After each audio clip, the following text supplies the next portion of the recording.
Bonjour à toutes et à tous et bienvenue au Cryptost Technical Briefing. Les amis, j'espère que vous allez bien. D'ailleurs, qui dit Cryptost Technical Briefing dit Cryptost, chers amis. Checkez-moi la nouvelle application Cryptost. Je commence par vous la montrer parce qu'elle est vraiment cool. Vous voyez, regardez. Il y a vous avez plein de sections. La section Bitcoin, la section Ethereum, la section DeFi, la section Altcoins.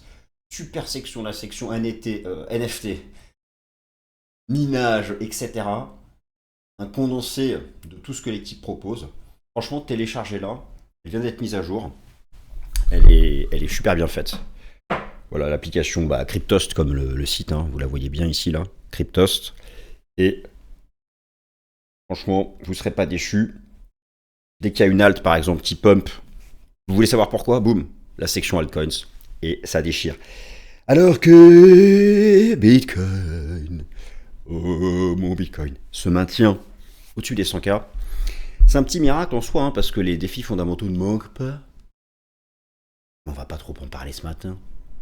Le risque de la stagflation, c'est vrai que l'inflation a repris la direction du sud. Mais les indicateurs avancés commencent à se dire que les tarifs douaniers vont quand même peut-être, en tout cas, bloquer la désinflation. On verra. En tout cas, il y a des inquiétudes de rebond de l'inflation. Pour la dette américaine dégradée par Moody's, elle l'a déjà été il y a 10 ans par les deux autres agences de notation. Au final, elle a quand même une très bonne note, la tête. Mais c'est vrai que les taux se maintiennent à un niveau élevé. Il y a le risque d'une stagflation, d'une croissance économique atone et d'une inflation qui se maintient à un niveau élevé. La Fed qui ne lâche rien, l'intransigeance de la Fed. Bon. Heureusement que la diplomatie commerciale avance et heureusement que la diplomatie géopolitique avance. Ce qui permet de maintenir les actifs risqués dans un bon mood depuis début avril. Alors, donc, cette semaine, les temps forts, c'est comme d'habitude, hein, l'actualité autour de la géopolitique et de la diplomatie commerciale. Nous attendons les premiers accords commerciaux, en espérant qu'ils arrivent. Dans ce contexte, Bitcoin reste quand même bien corrélé aux actifs risqués. Le S&P 500 garde un momentum bullish. Bon, la question est la suivante. Est-ce que Bitcoin peut marquer un nouveau record historique en juin? C'est une question à laquelle je pourrais répondre que c'est probable. Je suis obligé d'être politiquement correct. Obligé, hein. Avertissement sur les risques. D'ailleurs, hein, ici, bien sûr, ce n'est pas un conseil en investissement. Pas de conseil en investissement. Comme dirait l'autre, quelqu'un que j'admire beaucoup, qui fait un très bon travail, qui se reconnaîtra peut-être. Je ne suis qu'un gars, tout seul ici dans mon bureau salon, double salon divisé en deux, qui donne ses vues de marché, mais en aucun cas une personne qui prodigue un conseil financier. Mais malgré tout, on se ferait un peu chier quand même si on ne se mouillait pas un peu. Donc, oui, je pense que Bitcoin a une bonne probabilité de faire un nouveau record historique. Allez, début juin, ça serait pas mal, début juin. Et puis d'aller nous chercher ces putains de 120, 130K. Espérons-le. Alors, à court terme, ça respire. N'oubliez pas, le rythme de marché, il faut prendre son temps. On a besoin d'une phase latérale. Il y a eu de la volatilité ces dernières séances, il y en aura encore. On a besoin que les moyennes mobiles remontent, que les indicateurs dynamiques remontent, que les supports dynamiques remontent. L'autre option, c'est nous d'aller les chercher. Pour le moment, moi, je m'attendais à un retest des 100K. Moi, franchement, je m'attendais à un retest des 100K. Peut-être même à une chasse un peu à la liquidité en dessous, à 97, 98. J'attends ça depuis quelques jours, ça ne vient pas. Alors, il y a eu des tentatives de drop. On a dû faire 101, vous voyez, 101. On n'a pas fait 100. Bon, on verra, peut-être que c'est encore possible. Mais dans tous les cas, je me dis que nous pourrions avoir un nouveau record historique début juin. Et pour cela, je vais vous présenter 8 graphiques en faveur de ce scénario. Et donc, les amis, je compte sur vous. Téléchargez, s'il vous plaît, la nouvelle application Cryptost. Elle est franchement hyper bien faite. C'est de la pure actualité. Surtout vos jetons favoris, en plus de Bitcoin. Allez, on attaque. Chers amis, si je vous parle du broker international le plus expérimenté disponible en France, enregistré auprès de l'AMF, enregistré en tant que PSAN, prestataire de services sur actifs numériques, créé depuis 2011, basé à San Francisco, en conformité réglementaire totale avec la réglementation française, pour trader de manière sereine sur le marché des crypto-monnaies. À qui pensez-vous?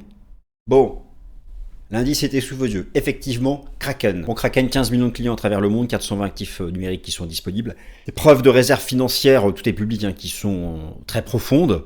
Et puis un service client joignable 7 jours sur 7, H24. Bon, pour ça, vous êtes serein. Alors, vous avez deux plateformes. D'abord, la plateforme simple, Kraken, la plateforme standard, hyper intuitive, très accessible pour les débutants. Vous achetez, vous vendez, vous stockez, vous convertissez vos crypto-monnaies, dépôt, retrait, SEPA, Apple Pay, Google Pay. Tout ça est parfaitement disponible. Vous pouvez même fixer le prix de vente de vos cryptos. C'est super intuitif, c'est disponible sur ordinateur et disponible sur smartphone. Maintenant, Kraken, c'est surtout Kraken Pro. Il faut que je fasse tout de suite une démonstration rapide. Alors l'excellente plateforme Kraken Pro, franchement, elle est top. Alors déjà, vous avez ici, vous reconnaissez les graphiques TradingView, c'est les meilleurs graphiques du marché. Il n'y a pas de sujet, ne cherchez pas ailleurs. Vous avez le trading sur marche qui est disponible, avec un effet de levier jusqu'à 5. Donc là, vous avez ici quelques exemples. L'effet de levier va dépendre des paires de devises. D'ailleurs, j'aime bien parce que toutes les cryptos ici sont rassemblées par catégorie. Par exemple, voilà, vous avez la catégorie Memecoins, vous allez ici toutes les retrouver. Vous avez aussi la catégorie DeFi, vous avez tout un tas de catégories. C'est super pratique. Et puis, ça permet surtout d'avoir une idée des jetons, de les trouver, et puis ensuite de les analyser. Et surtout, Kraken Pro, c'est du trading, la profondeur du carnet d'ordre, et regardez-moi tous les ordres de trading qui sont à votre disposition pour bien entrer sur le marché, pour bien sortir du marché et surtout pour gérer son risque. Bref, Kraken Pro, c'est du lourd. Bon, naturellement, tous ces services sont disponibles avec des frais de trading hyper compétitifs via le modèle Maker-Taker. Vous avez des spreads de négociation hyper serrés, une liquidité super forte de la part de Kraken qui permet d'absorber la volatilité du marché. Bref, chers amis, foncez, suivez mon lien exclusif en description pour tester et découvrir par vous-même Kraken et surtout Kraken Pro. Allez go les amis, en attaque. Je commence par quelques éléments fondamentaux. Bon, j'ai dit que je ne m'appelais pas trop, mais juste pour rappeler que le risque est présent, malgré tout Bitcoin résiste bien. Alors, vous avez suivi la dégradation de la dette souveraine, la dette publique des États-Unis, de la meilleure note à une moins bonne meilleure note, sachant que depuis plus de 10 ans, les deux autres agences majeures avaient déjà dégradé la note américaine. Un premier graphique pour vous rappeler quand même la trajectoire de la dette publique américaine, qui ne cesse de progresser, qui dépasse son record maintenant de 1946, et la trajectoire à venir reste une trajectoire haussière. Alors, la dette publique américaine, elle est surtout détenue par des résidents américains, par la Fed, mais aussi par des pays comme la Chine, le Japon, l'Angleterre. Et d'ailleurs, la Chine a utilisé la dette US pour mettre un peu la pression sur les États-Unis pour entamer les négociations commerciales. En tout cas, ça reste un thème d'inquiétude.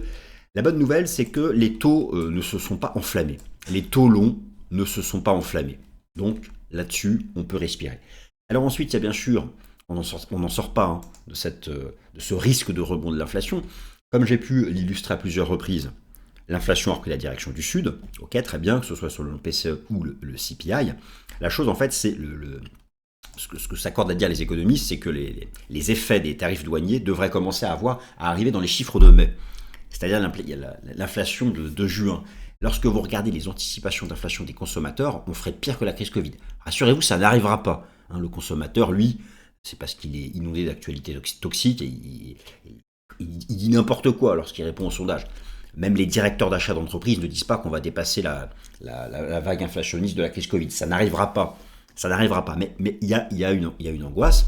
Et donc, plus que jamais, l'inflation temps réel est important à suivre. Et donc, plus que jamais, cet outil Trueflation. Alors, Trueflation rebondit, là. Faut-il s'en inquiéter? Non. Il y a un effet de base de l'énergie. Il y a, alors, éventuellement un petit rebond de l'inflation automobile, mais rien d'inquiétant. Tant que Trueflation en fait, se maintient dans cette zone-là, tout va bien. Effectivement, si Trueflation devait dépasser ça, et que l'inflation corps et des services devait pumper, ce serait différent. Pour le moment, il n'y a pas d'inquiétude, mais il est vrai, au final, qu'avec la dette publique, le risque de stagflation, la Fed, elle ne lâche rien, et le marché n'envisage pas de reprise de la baisse du taux d'intérêt des fonds fédéraux avant le mois de septembre. Tout ça peut aller très vite, si l'emploi commence à souffrir un peu aux États-Unis, ou si finalement il n'y a pas du tout de rebond de l'inflation, et notamment parce que les derniers chiffres, notamment de l'inflation et notamment j'arrête de dire notamment de la composante des services, elle est vraiment plutôt au sud. Bref, on verra. En tout cas, les défis fondamentaux ne manquent pas. Et heureusement que la diplomatie commerciale et la diplomatie géopolitique avancent, car bien, cela permet de maintenir une trajectoire bullish pour le marché action. Alors, Bitcoin reste corrélé au marché action. Le S&P 500 s'est bien repris. Alors, nous sommes partis ici d'une zone de survente. C'était début avril. On arrive au niveau de la zone de surachat. Bon. Le marché, voilà, ça c'est un scénario qui est possible. Je le mets comme ça. Je ne sais pas s'il va se passer ça, mais c'est pour vous dire que voilà, les supports sont loin. Si vous voulez respirer à court terme, n'est pas un problème. Il ne faut pas aller trop vite, il faut attendre les supports. Attendre les supports, c'est attendre par exemple les composantes dynamiques de l'Ishimoku. Attendre les supports, c'est attendre les moyennes mobiles. Voilà, il faut donc, faire un range d'ici pour aller chercher le record historique plus tard, c'est bien. C'est même beaucoup plus sain que de monter en ligne droite. En tout cas, si le marché devait baisser, ne vous stressez pas, d'un point de vue technique, il y a la place en fait pour venir retester les supports et repartir, d'accord? Donc, il faut prendre son temps. Il faut prendre son temps. Si Bitcoin se montre très volatile, si Bitcoin se montre très volatile, parce que là, Bitcoin, il a quand même rejoint son record historique.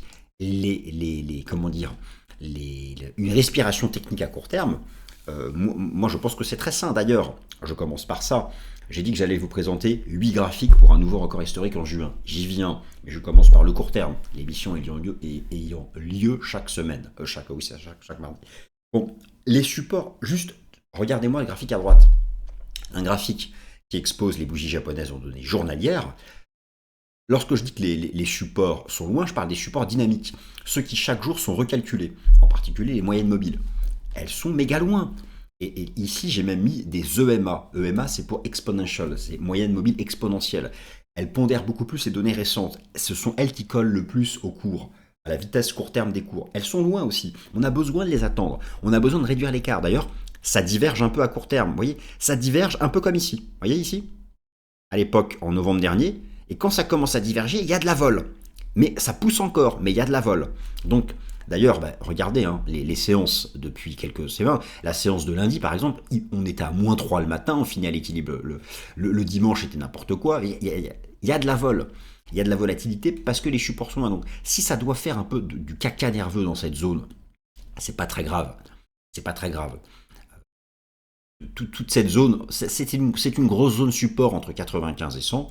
Donc on la tient, tout va bien. Donc, moi, c'est quelque chose qui peut avoir lieu, de la volatilité dans cette zone, le temps de laisser aux indicateurs de tendance de remonter. Par exemple, la Kijun Daily du système Ishimoku. Je peux aussi regarder le contrat futur Bitcoin. Le contrat futur Bitcoin, là où est la haute finance américaine, regardez l'écart aux moyennes mobiles. La reprise a tellement été forte. À un moment ou à un autre, on ne peut pas comme ça monter en ligne droite. Il faut attendre les supports. Et donc ces supports sont loin. Donc si ça doit être volatile un peu ici dans cette zone, si ça doit retester les 100K, des choses comme ça, c'est pas grave. Il y a de la place sur le plan technique. Il y a de la place sur le plan technique pour le faire sans souci. Et alors là, vous avez un graphique intraday, donc un graphique qui expose les bougies japonaises ont donné 4 heures du cours du Bitcoin depuis le début de la reprise le 9 avril. Vous voyez bien que le marché est guidé par une ligne de tendance haussière. Le marché est guidé par le Kumo du système Ishimoku en donné 4 heures. À un moment ou à un autre, ça va casser. Ce rythme-là ne peut pas tenir. Et donc, lorsqu'on va casser la ligne de tendance et le nuage, eh bien, soit le marché se mettra en orange et repartira, soit il viendra retracer et repartira. Au stade actuel, quand j'enregistre cette vidéo, il est toujours au-dessus de ses supports. S'il s'y maintient, c'est bien. Il pourra attaquer le record historique. On verra. En tout cas, il faut avoir conscience de ça, c'est que le marché est perché, nous sommes en zone de surachat, il y a les premières divergences daily, donc c'est du court terme, il n'y a pas de divergence en hebdomadaire ou en mensuel. Mais donc, le marché peut prendre le temps de respirer, et je pense que s'il doit y avoir un scénario de cassure haussière du record historique, eh bien, c'est quelque chose qui peut intervenir plus tard, et par exemple en juin. Voilà, alors ça c'est pour la respiration court terme que j'estime saine, donc voilà, encore une fois, ça peut ici se montrer volatile. Le scénario idéal, c'est le flat. Le scénario idéal, c'est le marché qui se maintient là au-dessus des 100K, qui fait un range. Donc là, on est à 105,6, qui se maintient au-dessus des 100K, le temps que tout ça remonte. Le scénario, qui reste quand même un scénario bullish, mais qui peut échauder les esprits les plus sensibles à la volatilité, c'est la correction, revenir au support, et ensuite repartir à l'attaque de la tèche. Et maintenant, 8 graphiques pour un nouveau record historique au mois de juin. Alors, premier graphique pour un nouveau record historique au mois de juin, la corrélation avec le cycle, non pas précédent, mais avec le cycle lié au halving de 2016. Ce qu'il faut savoir, c'est lorsque l'on calcule les coefficients de corrélation. Donc ici, vous avez notre cycle. Là, vous avez le cycle de 2020. J'aligne en temporel. Et là, vous avez le cycle lié au halving de 2016. Donc ici, j'ai aligné les deux cycles. Là, vous avez notre cycle à nous. Et là, vous avez le cycle de 2016, aligné chacun sur la dernière année du cycle de 4 ans. Alors, vous pouvez noter d'ailleurs que le cycle de 2016, c'était terminé. Lui, il est quasiment allé en décembre. En décembre de la dernière année. Regardez d'ailleurs, le cycle de 2016, il avait fait l'essentiel de sa hausse entre avril et décembre. Hein. Nous ne sommes qu'en mai. Mais si je regarde... Donc en fait, lorsqu'on calcule un coefficient, je vous donne la data, croyez-moi, pas moi qui l'ai calculé. Lorsqu'on calcule un coefficient de corrélation linéaire entre notre cycle à nous, qui est noir ici, et le cycle lié au halving de 2016, en bleu, ça donne du 0,76. C'est pas dégueu hein, comme coefficient de corrélation linéaire. Et donc, nous avons une fenêtre, et si vous regardez le cycle de 2016, jusqu'à la mi-juin, il y avait une phase bullish, avec quand même des phases de correction, hein, quand même de la vol, mais jusqu'à mi-juin, il y avait quelque chose d'intéressant. Bien sûr, au-delà même, du coup ça va jusqu'à la fin de l'année. Alors, vers un nouveau record historique en juin, je viens de vous parler d'une corrélation positive avec le cycle lié au halving de 2016. Et maintenant, je vous parle de la corrélation négative, inversée, avec le cycle de 2020 à la même période. Le cycle de 2020, qui en mars-avril même, nous avait fait un biseau ascendant, nous avons fait un biseau descendant. Le cycle de 2020, qui avait pumpé jusqu'à la mi-juillet, avec donc une poussée, ici, regardez, jusqu'à en fait la mi-juin. Là aussi, si la corrélation inversée avec le cycle de 2020 se poursuit, nous pouvons envisager que le marché sera en mesure de réaliser un nouveau record au mois de juin. Encore une fois, hein, ça ne signifie pas qu'aujourd'hui sera une séance bullish, ni même cette semaine. J'ai commencé la vidéo en vous rappelant qu'à court terme, c'était suracheté et que les supports sont loin et que le marché peut avoir besoin de respirer. Mais si ces corrélations se maintiennent, on peut espérer quelque chose de sympathique au mois de juin. Graphique numéro 3 en faveur d'un nouveau record historique au mois de juin. Bien entendu, ce graphique que maintenant vous connaissez toutes et tous, la corrélation positive entre le cours du Bitcoin et la tendance de la liquidité mondiale. La tendance de la liquidité mondiale représentée par l'addition des agrégats monétaires M2 des principales économies du monde. Tout ça exprimé en dollars américains. Et lorsque l'on regarde précisément à quel moment la liquidité mondiale M2, donc qui est ici en orange, projetée de 80 jours, je ne reviens pas sur ce sujet, grosso merdo, c'est la moyenne, alors, il y a différents avis, mais en moyenne, ce qu'on observe, c'est que sur ce cycle, il faut environ 80, certains disent 75, 78, 81, 84, bon, en moyenne 80 jours pour que cette liquidité mondiale vienne exprimer une corrélation positive avec Bitcoin. Eh bien, cette liquidité mondiale a fait un nouveau record historique, donc on la projette de 80 jours, et ça nous donne fin mai, début juin, avec un vrai dépassement plutôt vers mi-juin. Voilà. Fin mai, début juin, avec un vrai dépassement mi-juin. Donc, est-ce que nous, ça va être pareil. Est-ce que nous allons attendre fin mai, début juin pour attaquer la TH avec un vrai dépassement, au milieu du mois de juin? Si, avec un S et un I en lettres majuscules, la corrélation se poursuit, ce qui n'est pas garanti, hein, il peut y avoir une décorrélation, eh bien, c'est le timing que cela peut nous donner. En tout cas, c'est un graphique qui est favorable pour un nouveau record en juin. Quatrième graphique favorable pour un nouveau record en juin, c'est exactement la même chose, mais en version momentum. Alors, vous avez ici en noir le cours du BTC, vous avez en bleu, ce que je viens de vous montrer en fait ici en orange, la liquidité mondiale M2, et vous avez ici sous la forme d'une montagne, hein, la ligne verte ici en dessous, le momentum de la masse monétaire, le taux de croissance annuel de la masse monétaire M2.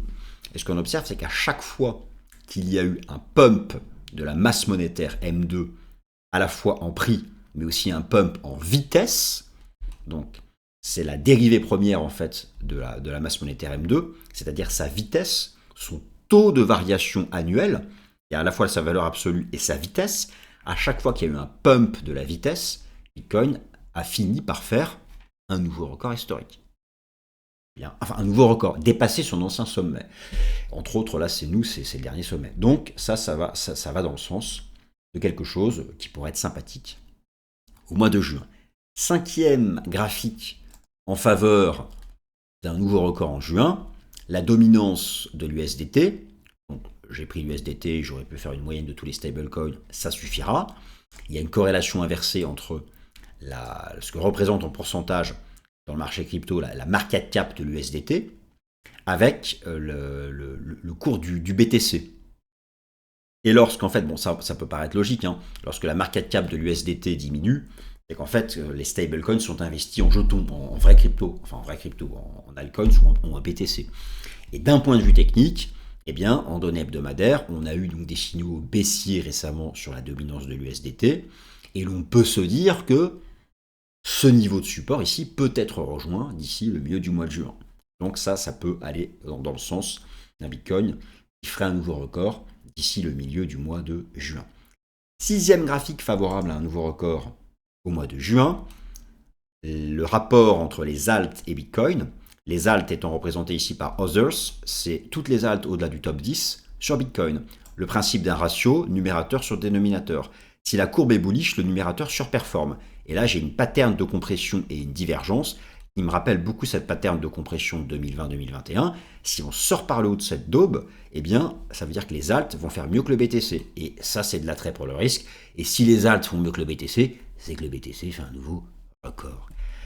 Septième graphique en faveur d'un nouveau record en juin. Le ratio entre le Bitcoin et le Gold, c'est le même principe. Un numérateur sur un dénominateur. Là aussi, c'est propre. On a tenu le support. Je vise le haut du canal. Ça va dans le sens de ce que pourrait être un nouveau record du BTC au mois de juin. Sachant que les amis, n'oubliez pas tout de suite, si vous voyez du rouge quand vous regardez cette vidéo, il y a de la place à court terme pour prendre son temps. On peut prendre le temps, on met par exemple, et on break en juin. C'est un scénario qui serait pas mal. Huitième graphique, alors, rendons à César ce qui est à César, bien sûr, vous le connaissez maintenant tous. Colin Talks Crypto, c'est vraiment, suivez-le sur YouTube, c'est lui qui a le plus bossé ce sujet du M2, et c'est aussi un mec qui maîtrise beaucoup d'indicateurs on-chain, toutes les mesures qui nous viennent de la blockchain Bitcoin. Et ça permet aussi de statuer sur la maturité du cycle actuel de Bitcoin. Ce mec, c'est vraiment un bon. Je crois qu'il n'a pas de cheveux, donc c'est vraiment super bon. Et le mec, il a fait un peu une synthèse de plein d'indicateurs on-chain. Et il a montré que tous les hauts de cycle de Bitcoin étaient faits. Il a rassemblé ça dans son CBBI, Crypto Bitcoin Bull Run Index. Tous les hauts de cycle se font lorsque son CBBI atteint entre 95 et 100. Et regardez, on en est loin. Ça, en plus, c'est une pattern de continuation chartiste. Donc, clairement, ça va aussi dans le sens de ce que pourrait être un nouveau record historique de Bitcoin au mois de juin, selon l'analyse on-chain. Voilà les potos. Alors, donc sur le plan technique, là, le marché teste le record historique en cours de clôture. Il y a des divs et tout, donc attention, ça peut prendre son temps. Et en bref, technique, les autres jetons, écoutez, il n'y a pas grand-chose à dire. Pour Ethereum, on est à nouveau en structure bullish depuis qu'on a repris les 2130 $. C'est pareil, ça peut prendre un peu son temps ici, laisser les moyennes mobiles remonter, patati patata. Mais désormais, c'est bullish au-dessus des 2130 $. Bullish au-dessus des 2130 $. Il faudrait, pour accélérer, refranchir la SMA 200. Et on franchit la SMA 200, c'est un retour à 4000. Voilà. Mais pas d'inquiétude si d'abord on reteste ici. Le sol c'est la même chose. Depuis qu'il a rebondi sur les 100 $, on vise les 260, mais pour viser les 260, il faut redépasser la SMA 200. Et pas d'inquiétude si d'abord on reteste les moyennes mobiles. BNB. Lui, il a franchi la SMA 200. C'est bullish tant qu'on tient sa trendline. Et puis j'ai toujours apprécié sur le BNB le fait qu'on soit soutenu à la fois par le Kumo et la trendline. Et donc on peut probablement en juin retester les 704.